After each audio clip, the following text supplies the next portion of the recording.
జనవరి నుంచి రేషన్ కార్డుదారులకు సన్నబియ్యం ఇవ్వబోతున్నామని మంత్రి ఉత్తమ్ కుమార్ రెడ్డి అన్నారు. రాష్ట్రాన్ని దేశంలో నెంబర్ 1 రాష్ట్రంగా తీర్చిదిద్దుతున్నామని, ధాన్యం కొనుగోలు ప్రక్రియ వేగంగా పారదర్శకంగా పూర్తి చేస్తామని చెప్పారు.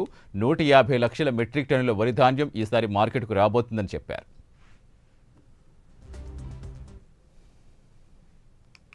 బియ్యం ఏ విధంగా ఉందో మీకు తెలుసు. గత ప్రభుత్వాలు రేషన్ బియ్యం విషయంలో ఏ విధంగా రేషన్ వచ్చిందో ఇప్పుడు ఈ సన్న రకాలకి ప్రోత్సహించి సంక్రాంతి తర్వాత తెలంగాణ రాష్ట్రంలో రేషన్ కార్డు హోల్డర్స్ అందరికీ రేషన్లో సన్న బియ్యం ఇవ్వబోతుందని చెప్పే విషయం కూడా నేను మనం చేస్తున్నాను.